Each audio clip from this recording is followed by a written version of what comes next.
আসসালামু আলাইকুম। সেই চুরির প্রতি আল্লাহ লানত যে ডিম চুরি করে, ফলে তার হাত কেটে দাও। আর সেই চুরির প্রতি আল্লাহর লানত যে দড়ি চুরি করে, ফলে তার হাত কেটে দেওয়া হয়। বুখারী। যারা কোনো কিছু চুরি করেছে তাদের প্রত্যেকের অপরিহার্য কর্তব্য হলো চুরিকৃত বস্তু প্রাপকের নিকট ফিরিয়ে দেওয়া, অতঃপর আল্লাহর নিকট তওবা করা। আর এই ফিরিয়ে দেওয়া প্রকাশ্য হতে পারে অথবা গোপনে বা কারো মাধ্যমে। তবে বহু চেষ্টার পরও যদি মালিকের নিকট কিংবা তার উত্তরাধিকারীর নিকট পৌঁছানো সম্ভব না হয়, তাহলে সেই মালকে উহার মালিকের নামে সদকা করে দেওয়া।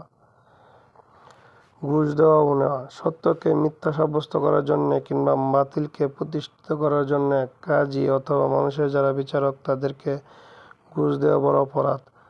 কারণ এতে অবিচার হয়, প্রকৃত অধিকারীর প্রতি জুলুম করা হয় এবং ফিতনা ফাসাদ সম্প্রচারিত করা হয়।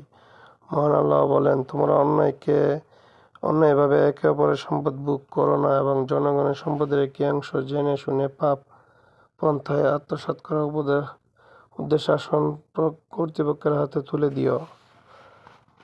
সূরা বাকারা 188। আর আবু হুরায়রা রাহমাতুল্লাহকে বর্ণিত, বিচার ফয়সালা করানোর জন্য যে ঘুষ দেয় এবং যে নেয় তাদের উভয়ের উপর আল্লাহর লানত।